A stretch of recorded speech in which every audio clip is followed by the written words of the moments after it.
We're back. I'm Nigel Walsh, and this is Matt Connolly, and we're on Unfiltered. That was almost a proper tag team effort then. How are you, buddy? That's good. I am well, thank you. I have had a very lovely week. I missed you. We were meant to record last week, but we didn't, did we, Nigel? We failed, although you could say we failed or we didn't fail because I was actually on vacation. So you could just say we took a holiday. How was it? Relaxing, like genuinely. You know that when you go on holiday, or at least for me, it takes you like 3 days to unwind and 3 days to spin back up. I was out in a day. I was just like sort of gone, tired, ready for relaxing. Yeah, it was good. It was really nice. It was super, super warm. We spent most of the holiday going, oh, it's too hot. Proper British complaining about the weather. It was good. Did you put a handkerchief over your bald spot? Or did you maybe wear a hat? Hang on. Now, hang on. This is a completely side conversation. We probably shouldn't be having the conversation on the pod. But I've been using a shampoo recommended by a friend. Other than the kids going, Dad, you need to go to Turkey for a hair transplant. Sure. I don't mind being bald, but I'm going to send you a photograph afterwards of me 6 months ago and me now. And you're going to go, oh my God, there's no bald spot. It might be thin on top, but there's no bald spot. Well, I look forward to seeing that photo, Nigel Walsh. So no handkerchief required, Mr. Connolly. Good, mate. Good. We're not all young and virile and I know, blessed with a lovely head of hair. Blessed. I bet that goes all the way down your chest. All the way and beyond, down to my toes. It's pretty much werewolf from neck down. Oh, no. One thing What's you this podcast talked about, called? Hairy Toes. One thing you talked about before going on holiday, you were asking, I think this was on the last pod, about either it's kind of almost like self-improvement or development. It was like beyond reading and relaxing. It was kind of things to do on holiday. Did you do anything that beyond? I mean, and relaxing is enough, right? And just switching off. It's yes a valuable. And no, I'm a terrible reader. I buy more books than I can read. So I was actually reading one of our probably favorites we've talked about lots, Outlive, the Peter Attia book again. And I got so much more further through. I was really happy. And I enjoyed that a lot. But my goal was to go away and do one of the Ali K. Miller courses or some of the AI things that pop up with Claude cheat codes to try this, just to see if they work or don't work. And then I do this above and beyond all the other stuff I do. And the reality is, no, I didn't, because I didn't want to spend all my time on a screen. But I did listen to a few podcasts. I did go for a walk every morning. I did the exercise, whatever else. I just can't sit still. So that was all really cool. I still wrote my newsletter because there was loads going on in my mind. There was loads going, things that are happening. So actually, I felt like it was positive, but didn't get done what I wanted to do, which is kind of my life. If I look around my desk, I've got lists of things I haven't done yet. Handwritten. It's like going back in time having a chat with you. This is great. Nigel Walsh, amazing. Different generations, me and you, buddy. Different generations. I've got a pen still. Sometimes you have to write things down to get them. So it's good. Yeah, I've got a pen, but weirdly, I don't have any paper near me. Nigel, tell me. So you said you wrote your newsletter. I did. What has been going on in the wonderful world of insurance innovation? Mine just published too, so let's talk. Let's talk. The thing for me last week as I was going away was the big Leo situational awareness private equity or hedge fund, that blew up based on immense leverage on AI stocks. And I was sitting there going, the thing I was contemplating was, is this the beginning of a bubble or is it just a blip? And actually, that was the title of last week's newsletter. My synopsis or my take was, it's just a blip. And this was someone that's super smart. He was 24, about to get married out in Carmel, by pure coincidence, to Dario Amodi's chief of staff. Like, it's all a very small world. Anyway, my take was, it was a blip and it's still moving forward at pace. And we are still in the 1% category. Like, David Breers from 11FS's banking's 1% complete. I would think AI is just 1% complete right now. Genuinely. Yeah. Interestingly, we had a project. We were looking at, for one of our clients, personal lines what is the play in 10 years' time? That was the brief for a talk they've got to give. What country? In the European market. Okay. But interesting, right? And then there's because you can go into and so you're talking about the 1%, and this is the reason for connecting the dots. But it's you can go into like sci-fi futures. And I remember doing this like 10 years ago, and look where we are, right? It's barely changed, but it's definitely seems to the snowball effect. We're picking up pace. But I can really see a very different world in 10 years to the one that we exist in now. Well, it's the same old, isn't it the same old phrase of we overestimate what we'll do in a year and underestimate what we'll do in 10? If you remember when the wildfires were burning throughout Europe, someone posted a meme online and said, this was a chart from 10 years ago on French news going, oh, look, it will be 35 degrees in a horrible environment. And they're going, we're not even 10 years ahead. And it's reality. It's not even a meme sort of thing. So I think some of those scenarios are coming true quite quickly, or coming to fruition quite quickly, which is super interesting. So the Leo thing and open source were big items. The other one was, we've talked about how AI will change work. There was a really good piece from OpenAI that talked about how jobs will change and expand what people do at work. So it's almost a case of you will be 3xing yourself or 10xing yourself, or you'll bleed into other areas because you can now do more as a single individual because you've got AI tools. And we've talked about that before, like as the designer, the engineer, the developer all merge into one. What does the underwriter of the future look like? Or what does a claims handler of the future look like if you bring all those things together? So I thought that was quite interesting. Yeah, I do too. So I was thinking about that also myself. Around we've talked about it just around pure productivity gains, right? So how much we can get done. So you automate something which is a big part of your world. You can focus on other things and you get more done as an individual. Real random segue to Jeremy Clarkson's The Farm. Do you watch that? I love The Farm. So Diddly squat. No spoilers, but we're watching Series 5, and he's just got himself an autonomous tractor. Have you watched this? I've watched it. I can't. How am I not allowed to give you the spoiler? Oh yeah, well no, I was going to try not to give you some spoilers, but there we go. I've seen it. I've watched it all. Okay, great. Yeah, so we just got into. I don't know how we haven't watched this one yet. I love it. I think it's great, but it's so interesting. So we just got to the episode where he's got his autonomous vehicle. So he's a bunch of AI agents working for him, equivalent in our world. And you've got this thing, he sets it to work, and then it breaks down within about 100 meters. He has to go fix it. And then it's another 50 meters on and 20 meters on. And then eventually it's back and forth, and he's off. And it's just like, but it's really interesting, right? And I feel like we're in that kind of fixing phase with a lot of this stuff at the moment when you're saying the 1%. And we're just starting to sort this out. And doesn't he go to the Netherlands or somewhere else and sees like a floating farm in one place, and then he sees another one where in Rotterdam, there's a guy on a quad bike and he scans the field to go, more productive over there than non-productive. Like we've talked about personalized medicine, personalized software, personalized farming. We've got the data. Why not use it? 100%. And and then it got me onto boring Caroline, my wife, with agri-tech chat. She was just like, oh God, no, please. I even paused it. Just like grabbing the remote out of my hand. Anyway. So, okay. Not that I would bore my wife and kids with Whoop scores or whatever else, but they did get bored to death with Whoop scores while I was on holiday and fully relaxed, I will have to say. So Whoop scores, I'm assuming you shot into the green, and that's what a relaxed Nigel looks like, right?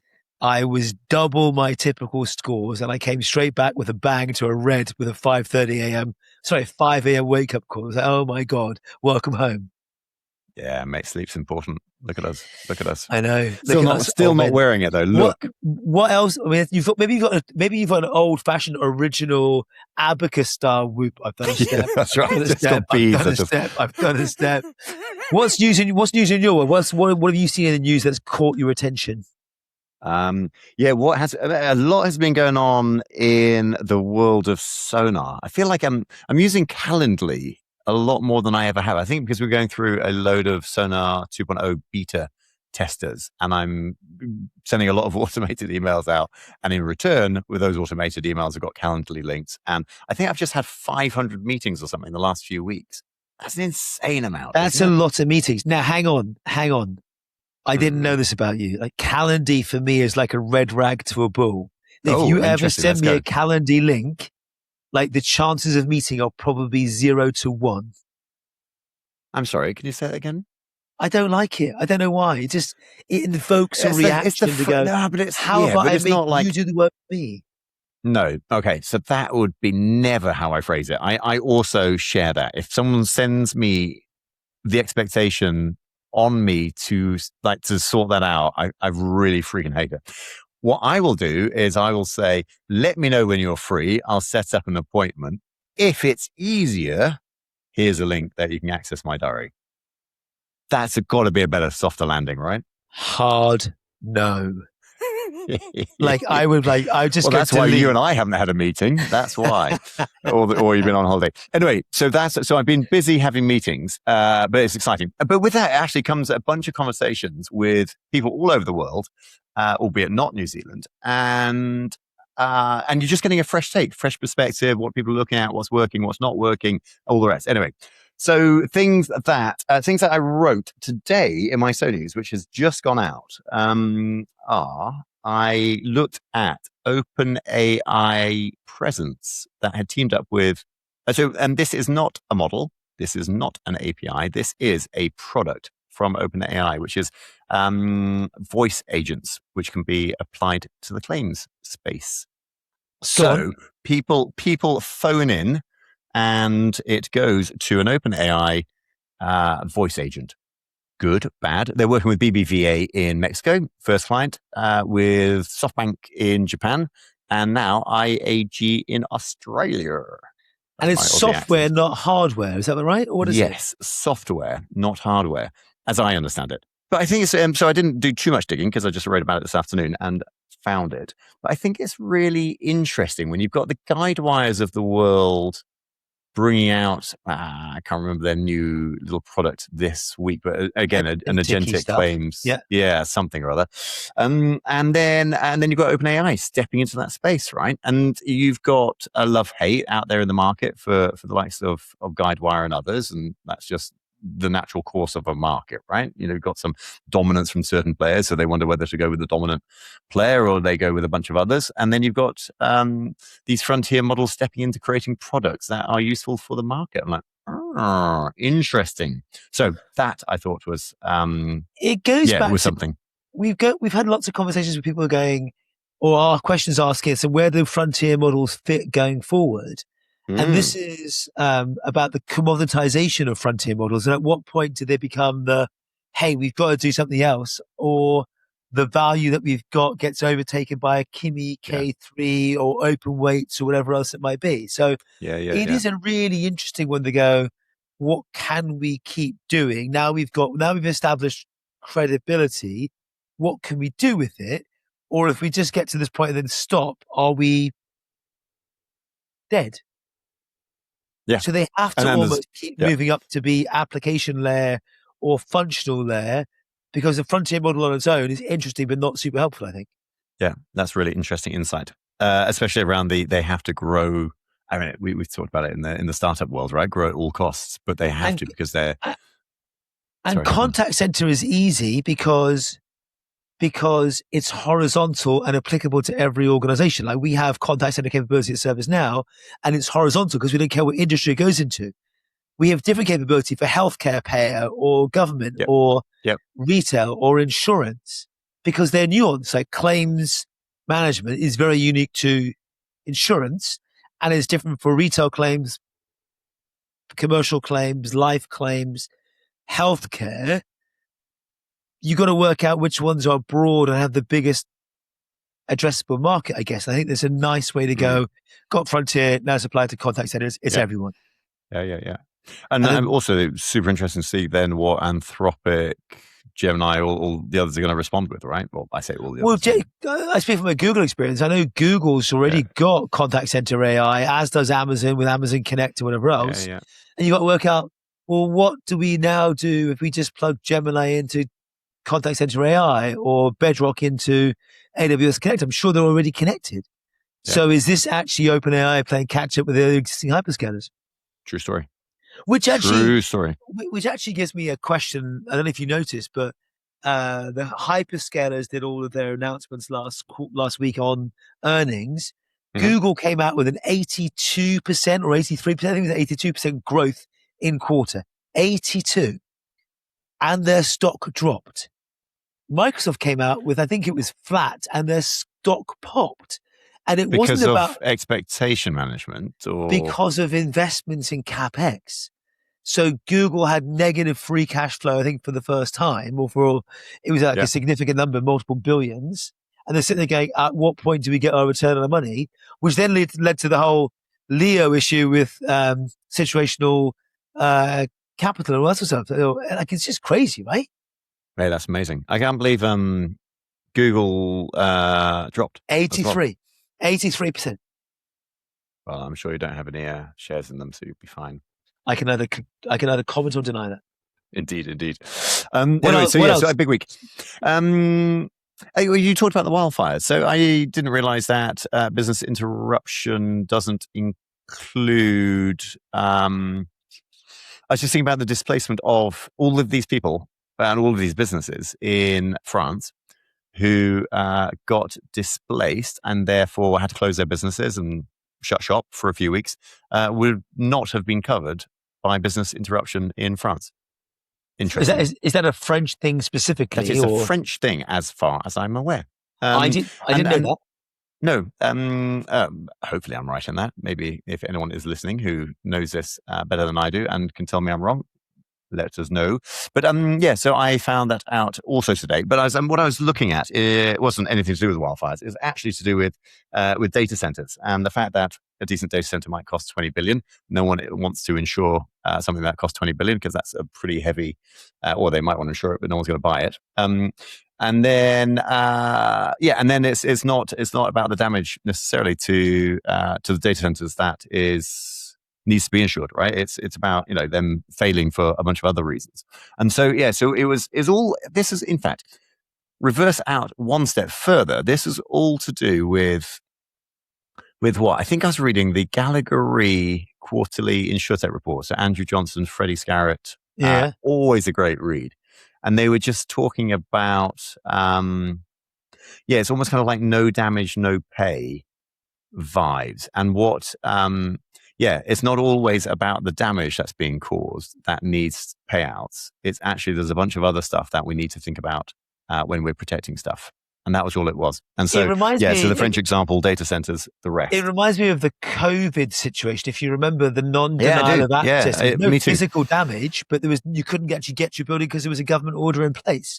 And that's what caused the issues with Hiscox and loads of SME providers all around the world going, how do we cover for this sort of stuff? There's no physical damage. Whatever else is just like, what the hell is going on? So, but again, I think but it represents kind of opportunity, right? You flip it out the other way, and they are the spaces where we need to be stepping in. We need to be making sure that people are insured, looked after, covered, etc. But this is where you then go to so you look at that, you go, COVID, how does that change? Okay, understand what we're doing around exclusions. Cyber, same conversation. We've created a massive cyber business as a result of that. And now where are we? AI exclusions. 60 US insurers have already excluded AI from their policies. You listen to the CEO of Allianz in North America, he says not creating a new business. You go listen to Armilla.ai or Testudo or a bunch of others. They're creating net new businesses based on AI model changes or drift, whatever else it might be, to go, if all those folks are excluding it, where's it getting cut? Where's it getting picked up from an insurance perspective? 100%. Yeah. 100%. Yeah. Totally get it. Totally very interesting. So, anyway, so they are a couple of things on my side. And then on a non-work front, it is at the Bristol Balloon Fiesta this weekend. So I spent this morning watching 55 balloons float by my house. I watched that on the news. Gorgeous. It looks really cool. It's absolutely stunning. So where I have my roof deck, which is 2 floors above my office, where I am talking to you now, we have a flat deck, and if the wind's right, and the wind is right at the moment, they just drift by in silence. Have you ever been up on one? Yeah, we have. So, so my boy Freddie, he's well, you know, right? He's just turned 8, and I think it's as an 8-year-old you can go up in them, and he is desperate. So it's such a Bristol thing. It's so gorgeous. You wake up in the morning to. to the flame, like to the flames, and it's such a nice sound. It's just great. So I yeah, love we've that. got I've never done one. I'm sure I would be absolutely frightened out of my life, but I quite no, it's fancy it. yeah. I don't like heights at all, but it's not. It's just not the same. It's there. So I remember thinking, what a wonderful place to propose, like as in to get married in like hot air balloon. And then I remember going on my first hot air balloon ride. It's like a basket full of 16 people. It's really massive. And it's like that's a terrible place to To be propose. fair, And of course, you've got a pilot there as well. Going, hang on, this isn't I've, private. I've got a friend of mine that actually proposed in a hot air balloon over the Serengeti. Yeah, that's the way to I'm do like, it, isn't it? What a that show is the way off. to do it. Anyway, What a show off. don't ask me how they're doing now. It's a whole different conversation. That's very cool. I'd love to see. Yes. Do you get any good photos, Frodo? Yeah, I've got lovely photos of the balloons this morning. Yeah, I'll ping you. I'll ping you those. I'd love to see. They are super cute. But so we've got friends coming over later for dins, and then we've got a whole weekend of it. So that is how I'm going to balance out what has been an incredibly busy week. That's awesome. What about you, buddy? What are you up to? That's awesome. I am about to head back out to New York for EBC, so briefing centers, which I just love. I love being in front of customers all the time and learning what's going on in the industry. So loads of cool stuff going on. We are just going from strength to strength. Like I talk about the pull and the push a lot. The whole security and cyber stuff is just flying. We just released our whole new autonomous blueprint for security with 6 core pillars. It just feels like the moment is right, and it's just it's very good. Mate, they're very cool. So that's a centralized ServiceNow proposition for it in this case, right? With the you say cyber? Is that what you just said? This is for security. For security. We bought Arbus and Veza and a bunch of others recently. So they were just bringing all those things together to go.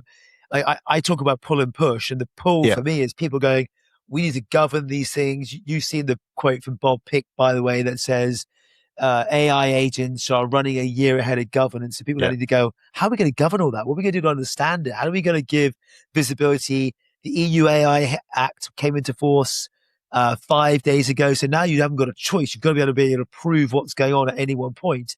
And with all these rogue agents, I think we spoke about the rogue agents last time with the Hugging Face example. Since then, there's been a number of other announcements about Claude and others accessing systems they shouldn't have done and then hiding the evidence to say they'd done it. Totally. If you're now a regulated industry and I've just accessed Matt's account, changed his premium, done something else, that's kind of worrying, right? No, it's terrifying. And also how much of this stuff is going on that isn't reported, right? Or announced, as you said. That is what frightens me the most. You're hearing it more and more from your kind of regular Joe almost, right? In a regular small enterprise through all the way up to Fortune 500s. Well, it goes back to trust, because you then got to work out how you instill trust into your employees and your colleagues, but then also your customers going forwards. It's really interesting. I think people will care more and more about that. I don't know about you, as I've been traveling around London this week, you hear people walking past or on the trains, wherever else, going, oh, I don't trust AI for this, or I'm going to try AI for that. And you realize we're in the 1% or top 10 or top 20%. But that long tail of stuff is just getting started. Like, we are always trying new cool things, whether it's presence or whisper flow, about to hit 200,000 words, by the way. Like, it's just really cool stuff. But you've almost got to pause and go, okay, these people are miles behind. Yeah. And there's a long tail to catch up, which you won't do without trust or whatever else. Yeah. No, I totally agree. So look at that. Nigel Walsh, good luck on your travels, my friend. Thank you, sir. I'm looking forward to it. I'll catch you this time next week for more of news. Unfiltered with Matt and Nige. Not next time, very soon, and I know we've threatened this before, we will be getting guests on this pod. So if you are one of the 3 listeners who tune in to this, there might be a few more, then make sure you get in touch, and then let's see if you can bring us to the loop. I know we joke about it, but the number of people that have said to me, I like your chats with Matt that you have every week, it's good fun, is quite weird. Yeah, no, me too. It's amazing how much attention this gets. And look, Who's that Nigel? Who's that Nigel guy? They say we're just relaxing, getting it ready for ITC and Insurance Times and all the things that are coming up over the next couple of months. It's gonna be a busy Insurance Times. Yeah, we just had a moment before the pod, realizing that we are both judging the Insurance Times award, and then we realized we're judging the different ones, which I thought we were back in the room. It's kind of like it's where the bromance started, albeit with Donna Scully, right? We need to get Donna on the call. We need to get Donna on the call without a question. That absolutely should be the first. Enjoy your weekend, buddy. Guest. Yeah, thanks, mate. You take care. Bye-bye.